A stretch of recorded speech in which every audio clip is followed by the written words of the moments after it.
ওই তুই মুখে মুখে তর্ক করস, তোর বোটা কিন্তু টান দিয়ে ছিড়া ফেলাম। ওই তোর বোটার কোনো প্রয়োজনীয়তা আছে? তুই এটা নিয়ে ঘুরস কে? হ্যাঁ, কেউ যদি 1.5 কেজি মরিচ কিনে 1 কেজি তো তোর বোটাই পায়। আমার রাজ্যের নিরীহ মানুষে তুই ঠকাস। ওই ওরে আমার রাজ্যের বাইরে ফেলে দেয়, যত বড় সাইজ না তত বড় কথা। হুজুর রাগ করেন না, জানেনই তো ছোট মরিচের জাল বেশি, মাফ করে দেন এবারকার মতো। আচ্ছা যা, তুই কই সোজ দেহে মাফ করে দিলাম।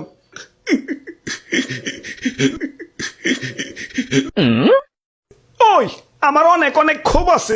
আমার দাম যখন স্বাভাবিক আসছিল, মানুষ আমার দাম দেয় নাই। যাতা তরকারির সাথে আমার রানছে, ডিম রানবো আলু দাও, সিম রানবো আলু দাও, ঘরে তরকারি নাই আলু ভর্তা বানাও, একটু ইজ্জত ছিল না। গরুর মাংসের সাথে আমার রানলে তাও নিজের একটু বড় বড় মনে হইতো, কিন্তু একদল লোক আবার সেই মাংস থেকে আলু মালু সাইটে রেখে বাইসা বাইসা খালি মাংস খাইতো।